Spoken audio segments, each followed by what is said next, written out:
Perfect. It's such a thrill waiting for the internet when you commit to doing something at a certain time, and then there's just nothing to do apart from sit there and wait while it loads, watching the little thing go around, making an effort. So today, I don't know if anybody saw me trying to notify you on social media. Today we're going to do an actual Feldenkrais Awareness through movement lesson. So kind of restorative practice.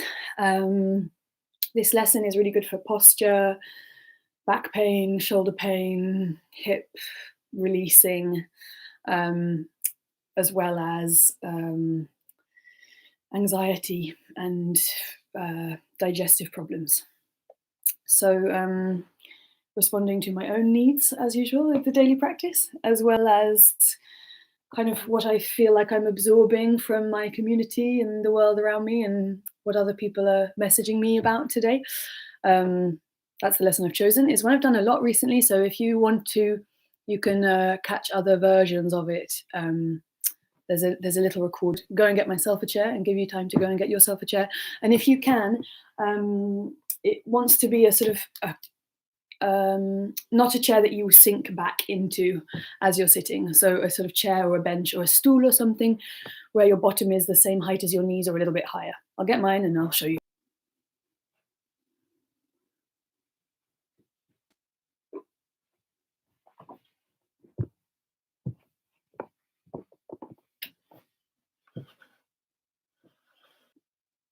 Okay.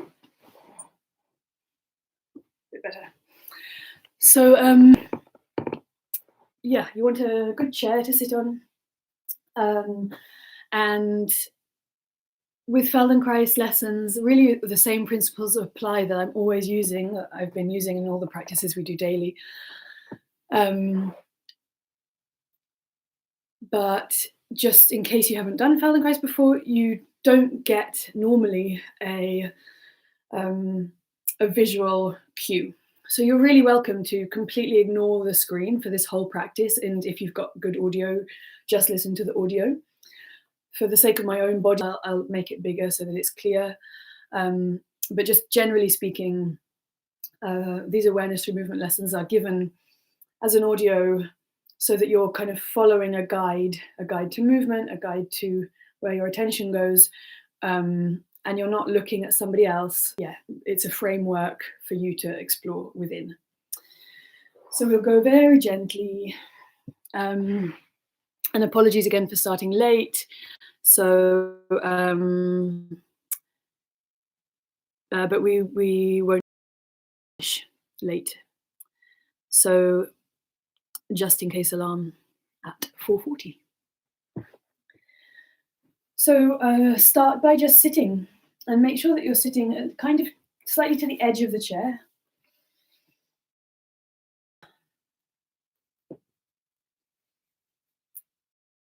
Any effort to sit in any particular way.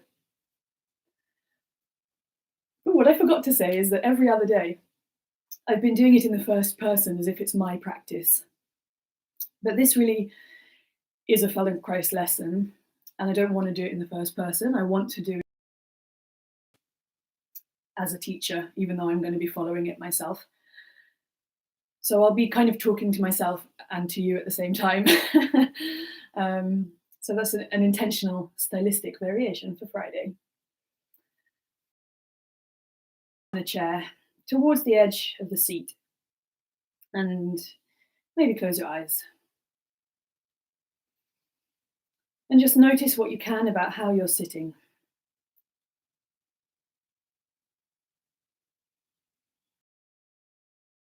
Your attention is taken by.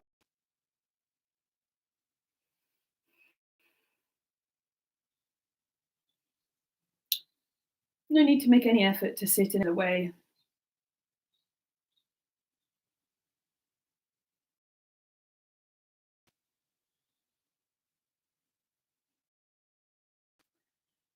See how comfortable you can make yourself just sitting.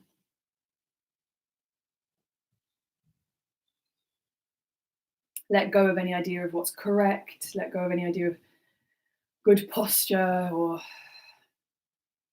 alignment or anything, and just sit.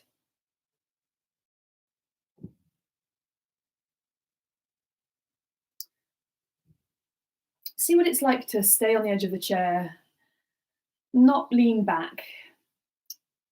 Don't go into a sort of caricature of relaxation, spreading out or doing anything big. I mean, you can do that if you want, but then also just test for yourself. What's it like to sit more or less upright, but with as little effort as possible? So you're not worrying about posture or anything like that. I'm allowing a little bit of time for this. And then transition from whatever easy, comfortable, perhaps it's a bit slouched, for a lot of people it will be, whatever easy, comfortable position you're in at the moment, transition into what you would call your best posture. Whatever methodology you know or rule, whatever makes you think you should sit up a certain way, you should align your spine a certain way, or any of those things, do all of those corrections now.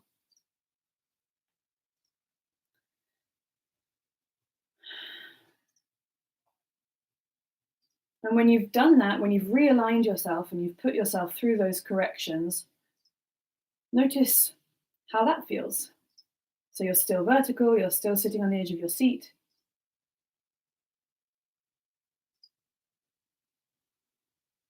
But you're now making an effort, perhaps, to be in your best posture.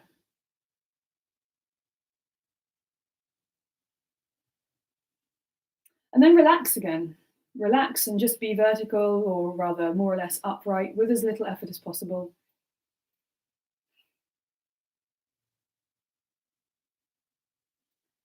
And a few times go between your most relaxed, upright posture, kind of at ease, and then sitting to attention, best posture. Just do that simple, or maybe not so simple, transition from making as little effort as possible, relaxing, accepting what, to sitting upright in your best posture, whatever that is.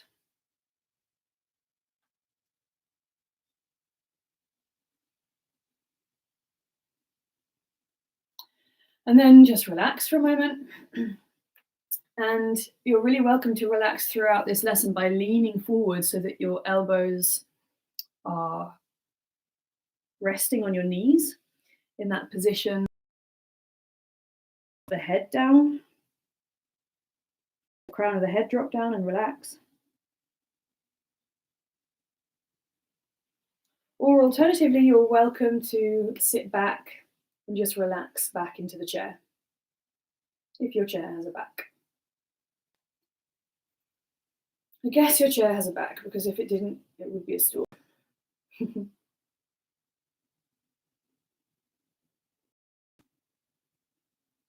Come back into your sitting position. And from there, just stand up. And we'll just do a very small little scan in standing. Just close your eyes in standing. Notice how your attention around your body, notice what you can notice. If you've joined me in some other practices this week, then maybe you have a little bit of a sense already of the state of yourself throughout the week in a similar standing scan.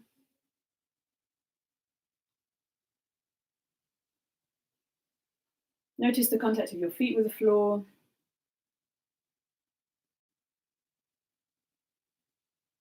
Pick up little bits of information about yourself as your attention drifts around your body. Noticing if you have a standing scan, if you have a practice of awareness in general, do you tend to always notice the same things, have the same things come to your attention? Can you let your attention drift further and notice other parts of yourself, perhaps less present or more often neglected parts of yourself? And then a few times transition between your easiest standing posture without any effort and your best posture. Again, I'm just going to repeat for the last time. Please don't feel the need to look at me while you're doing this. I write about this elsewhere, but it's really true that everybody will have their own quirks and their own challenges and their own things to deal with. So it's really not about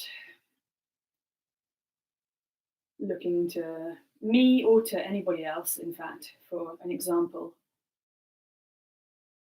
Something should look like. Transition, just like we did in sitting, a few times between your best posture and your easiest verticality. Just see what that feels like. What is the difference? What changes are you making?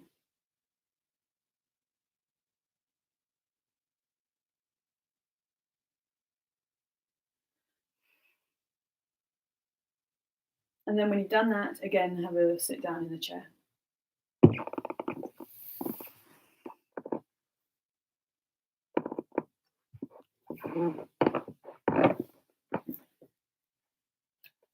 Again, towards the edge of the chair. And then do a small movement of looking a little down towards the ground, letting the eyes drop down, letting the head drop down, looking down to the floor, maybe to your belly button.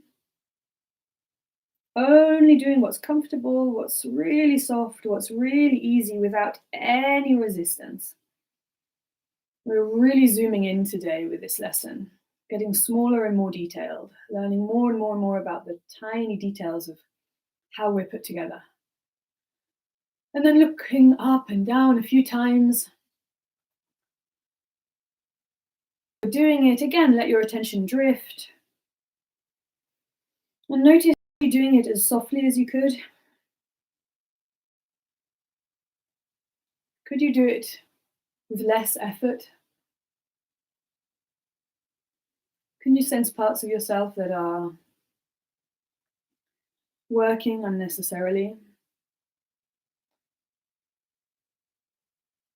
Maybe parts of yourself that are restricting or blocking movement that you think you could possibly let go.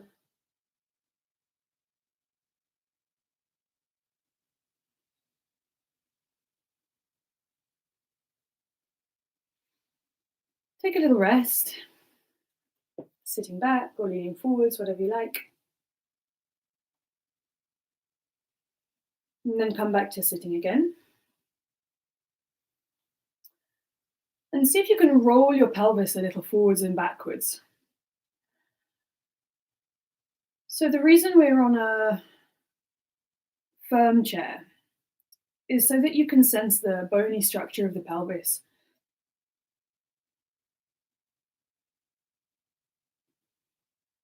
Can you roll the weight of your body a little forwards and backwards so that you can feel your sitting bones rolling on the chair? When you roll one way, your tailbone tucks between your legs a little bit and you roll the weight behind the sitting bones.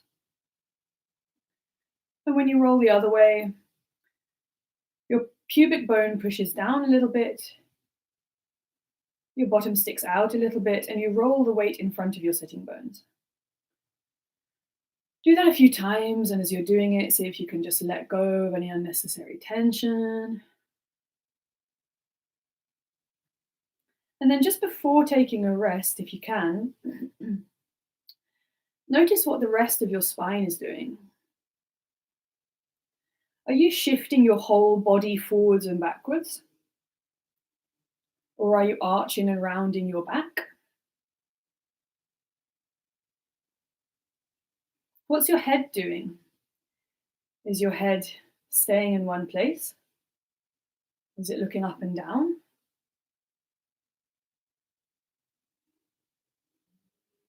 And then leave it and take a rest.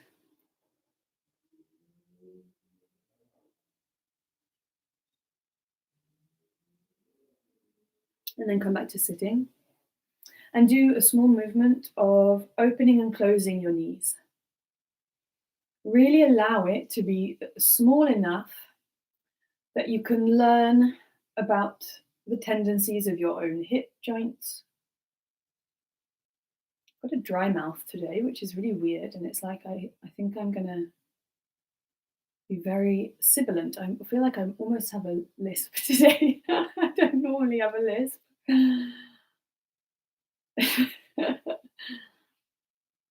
So we're opening and closing our knees. And we're just observing what's that like. Does one knee go a little in or out more than the other?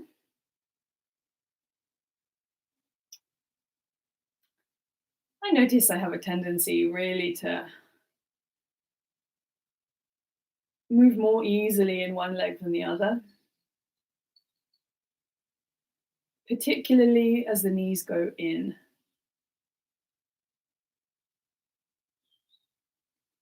I'm just listening to that movement. I'm not trying to correct, I'm not trying to even them out. I just accept that my legs are different. My hips are different. And then I take a rest.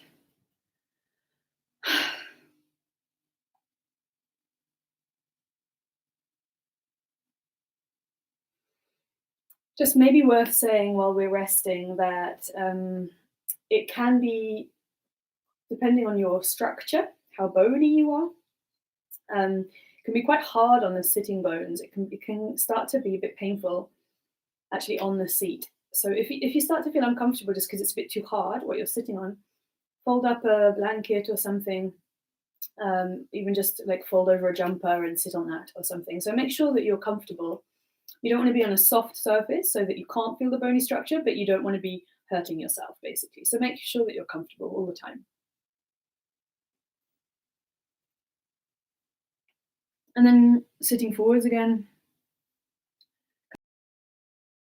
And I just notice where my arms are.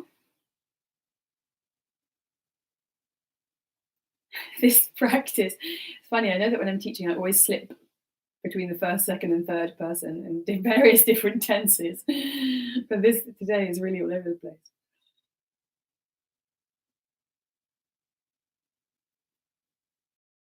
So come back to opening and closing the knees.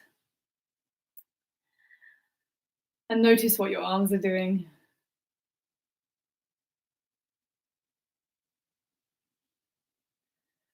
See if just the repetition changes it. So we're noticing that really there's no such thing as repetition. It's changing all the time.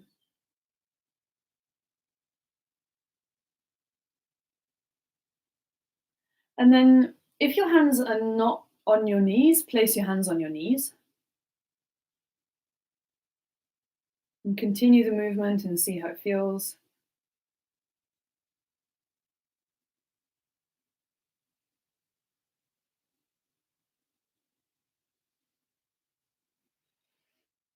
And let your hands help your movement. Start to work with your hands. So your knees are opening and closing. You're doing that with the muscles around the hips. But your hands can gently help. Your hands are just kind of a practice in treating yourself kindly, giving yourself a little support. How can you make contact with yourself in a way that invites softness, ease of, and then take the hands away and try only with the legs. So your arms are now hanging down by the side, and you just continue opening and closing the knees just with the effort of the legs. Hands can't help, hands have gone.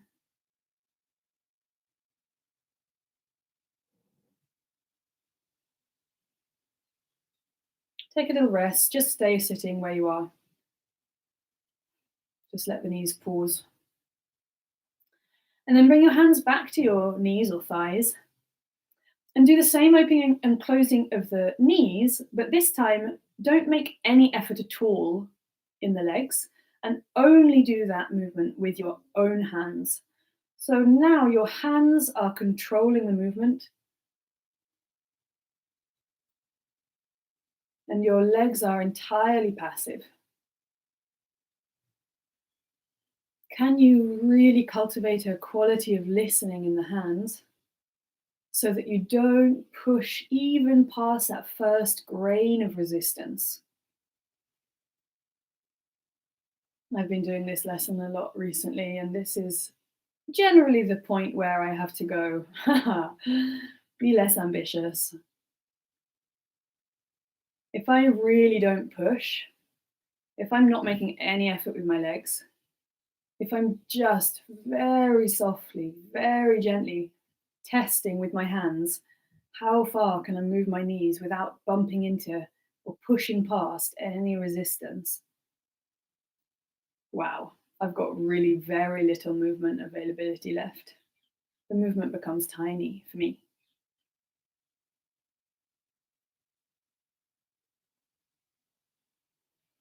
Notice as you're going, do you start to tense up anywhere else in the body? Could you release anywhere else? Could you make yourself more comfortable in sitting as you do this?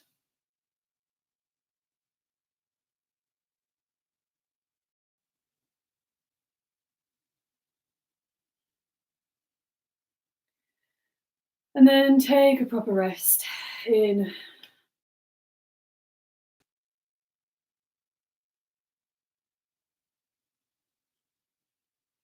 And come back to sitting. Come back to opening and closing your knees, but this time allow the legs to participate actively as well as your hands to help actively.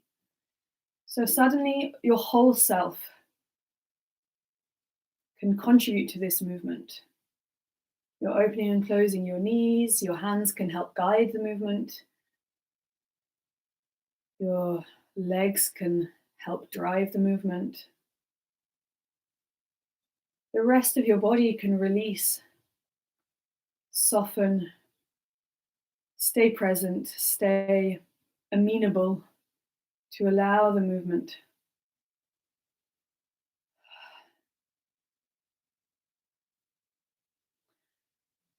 And then keep going and just take your feet a little bit closer together and see what changes.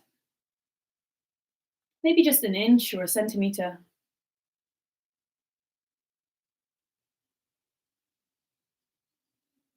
How does that change the movement?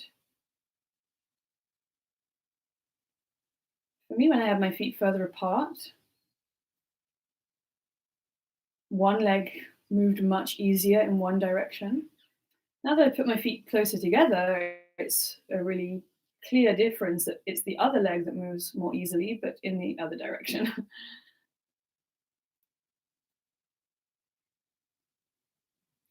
Take your feet back to where they started and then a centimeter or so wider. And keep going, see what that's like.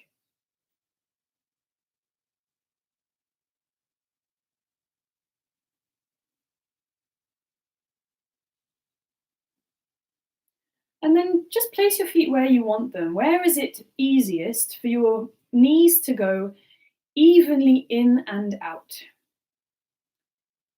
Where do you want to place your feet to enable both your right and your left leg to go in towards each other and out away from each other a similar amount?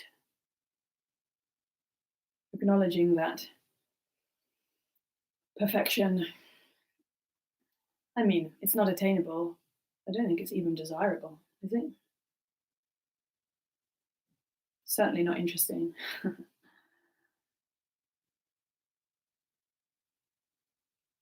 And take a rest.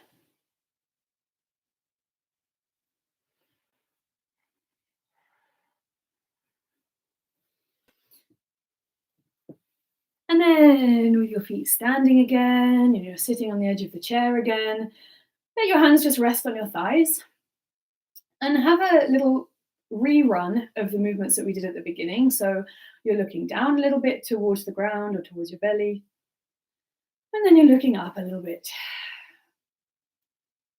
Notice what that feels like now. As you do that movement now, do you notice more of yourself participating? Or maybe can you become aware of more of yourself? Is there more of yourself included in the movement, or at least included in your awareness?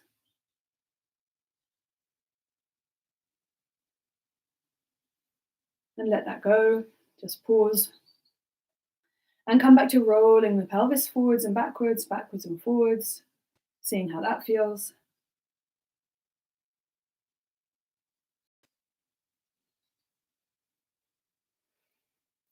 And now as you continue to roll your pelvis, notice what your belly is doing.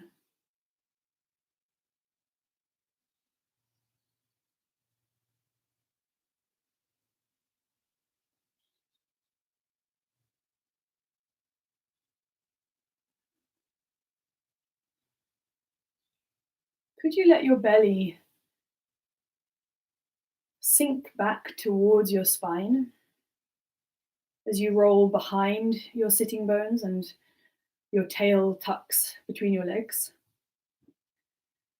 And then as you roll your weight in front of your sitting bones and your pubic bone pushes down towards the floor a little bit, could you let your belly out?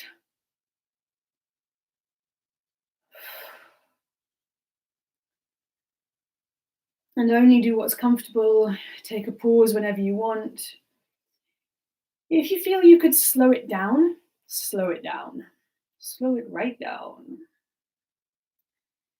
Do less. Slow it down so that you can really notice how is the whole of yourself, your whole self-organization, affected by or affecting this rolling of the pelvis forwards and backwards. Is it like, I can't, something's not happening, something's not working, I can't release my belly, or I can't draw my belly in, or I can't let my belly out? Just notice it. And then take a rest.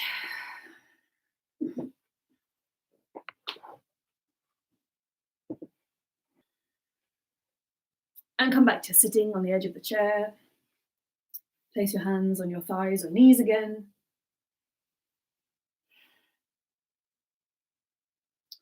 And again, roll your pelvis forwards and backwards, backwards and forwards. And this time, bring your hands to your low belly. So, especially in sitting, this really means that you have to sort of get a little bit almost down between the thighs, almost in the groin. So get the fingers into the crease of the thigh. Make sure that your thumb is lower than your belly button. And then just use your hands in the same way that we used the hands on the knees before. Use your hands in whatever way you like, just to draw the belly a little bit in. It doesn't need to be really any effort, but it's just a sort of tactile guide to help you feel that when you roll your weight backwards and your tailbone tucks underneath, that means your belly spills back. The contents of your torso spill back towards the front of your spine, if you can visualize that or sense that. And as you roll your weight forwards and you stick your bottom out a little bit, you can let your belly, you can let your bottom stick out, and you can let your belly pour forwards into your hands. How can you let your belly really just follow the invitation of your hands and spill out and down? And go both ways and really play with it. There's no need to repeat any certain rhythm. There's no need to do any certain size of the movement. So if you could see a room full of people all doing it together, you would see how many variations there are, how much difference there is from person to person. So really just find what works for you. Rolling your weight behind your sitting bones and then in front of your sitting bones, and using your hands to kind of welcome your belly out as you stick your bottom.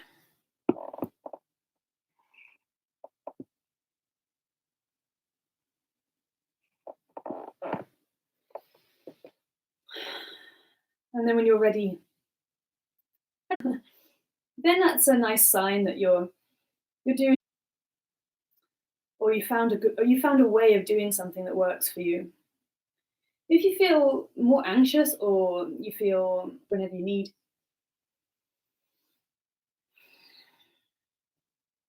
so you can always do less in these lessons. So if you're sort of by chance doing the same as me or intentionally copying me, then you're looking down as you stick your bottom out and you're looking up as you tuck your tailbone underneath. So whichever one you were doing, can you now do the opposite? Maybe that means you have to make a smaller movement to work out the difference. So for me, other variation. So I am now rolling my weight forward, sticking my bottom out, sticking my belly out as I look down. And then letting my tailbone tuck under, rolling the weight behind the sitting bones as I look up.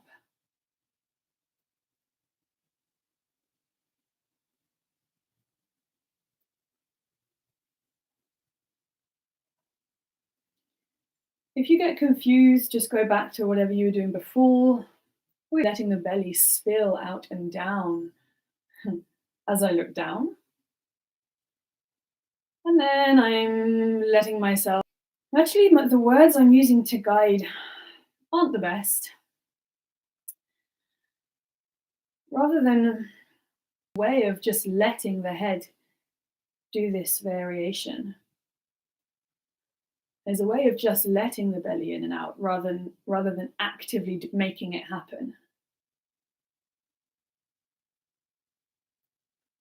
And then I'm going back to the other variation. So that means my tailbone is tucked underneath and I'm looking down towards the floor or towards my belly button. And then I stick my bottom out and I look up. And I'm just going to keep doing that. And make the movement. Come back to sitting on the edge of the chair. And now see if you can keep your eyes going forwards, keep the tip of your nose forwards, and just roll your pelvis forwards and backwards. So your head is now not looking up or down, but you're still somehow able to roll the pelvis forwards and backwards. Maybe this is what you were doing before. I didn't mention this as an alternative possibility before, but maybe this is what you were doing. So your eyes are, see if you can have your eyes on a distant horizon, even if they're closed.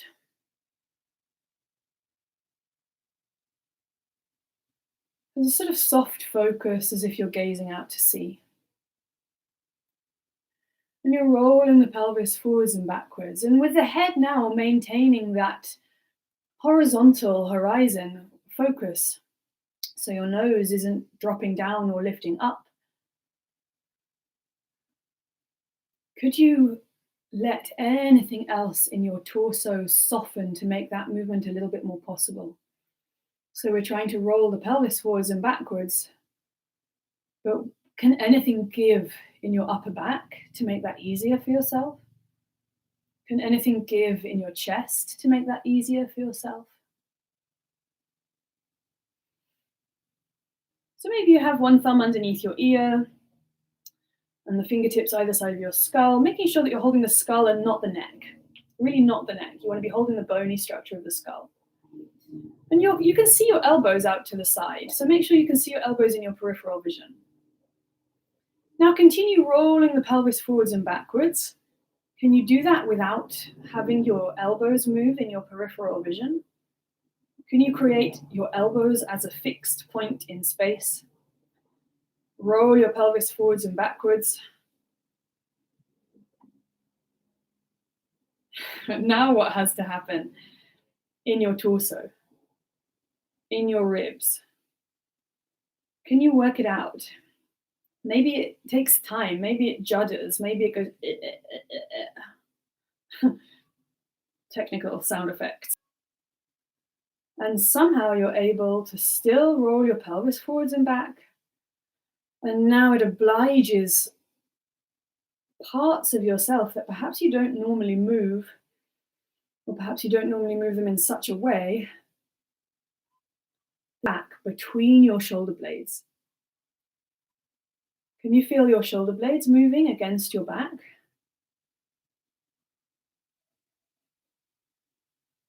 And then just come back to sitting again.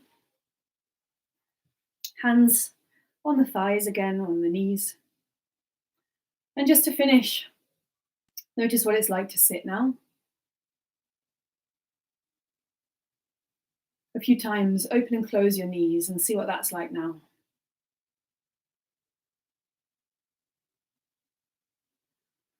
How do your left and right knee,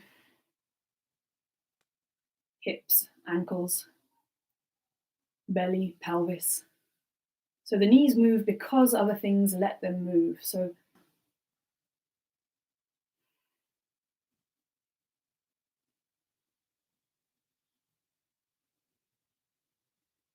and then stay sitting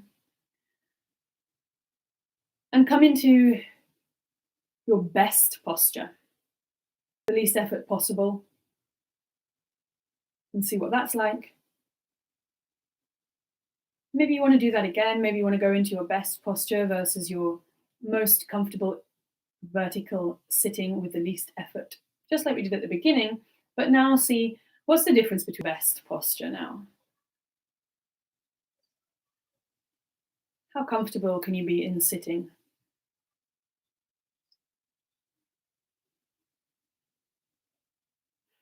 And then just pause.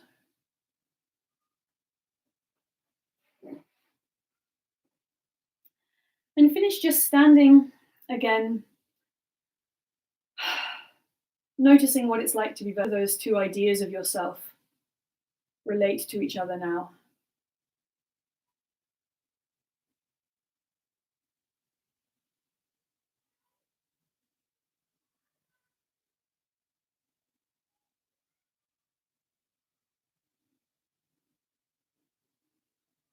And when you're ready, start to just shift your weight a little from one side to the other. Maybe the soles of the feet with the floor, and just taking it for a walk whenever you're ready.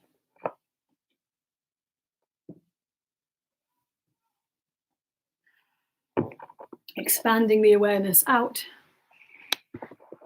into the room. A little, just repeating really what I said yesterday. If you're able, it would be just really great to, the more people who can share things on social media, and if you have any comments or feedback, write that up. All of that stuff's really helpful. Yeah, you know what it's like. And we'll start again on Monday. I'll be doing another week, and then over next week probably I'll work out how long I'm going to continue. So for now, to start with, I committed to 2 weeks of this daily life. In case you're not aware, I also teach online, and I mean in real life, I teach offline too, but at the moment I'm adding some more classes to my online schedule, so I'm going to be publishing those in the I don't know, tonight. That's probably overambitious. In the next days anyway. So keep an eye out if you're interested in Pilates classes or my own stuff. Okay, thank you so much. Have a lovely weekend, everyone.